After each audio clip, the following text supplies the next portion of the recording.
എന്നും കോൺഗ്രസിന്റെ തലവേദനയായിരിക്കുന്ന ഗ്രൂപ്പ് കളികളും ഗ്രൂപ്പുകളുടെ അതിബാഹുല്യവും നേതാക്കളുടെ അഭിപ്രായ ഭിന്നതയുമാണ് കോൺഗ്രസിനെ എന്നും കോൺഗ്രസ് ആക്കി മാത്രം നിലനിർത്തുന്നത്.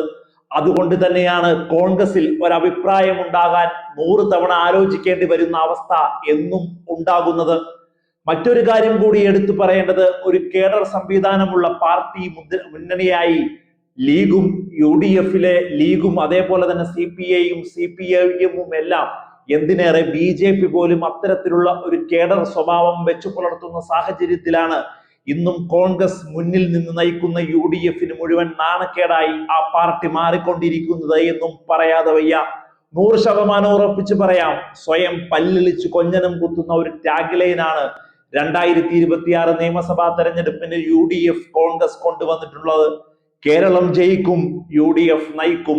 കേരളം എന്നൊക്കെ ജയിച്ചിട്ടുണ്ടോ അന്നെല്ലാം എതിർപക്ഷത്ത് നിൽക്കുന്ന ആൾക്കൂട്ടമായി മാറിയ കോൺഗ്രസ് ആണ് ഈ ടാഗ് ലൈൻ കൊണ്ടുവന്നത് കൂടി ഓർക്കേണ്ടിയിരിക്കുന്നു.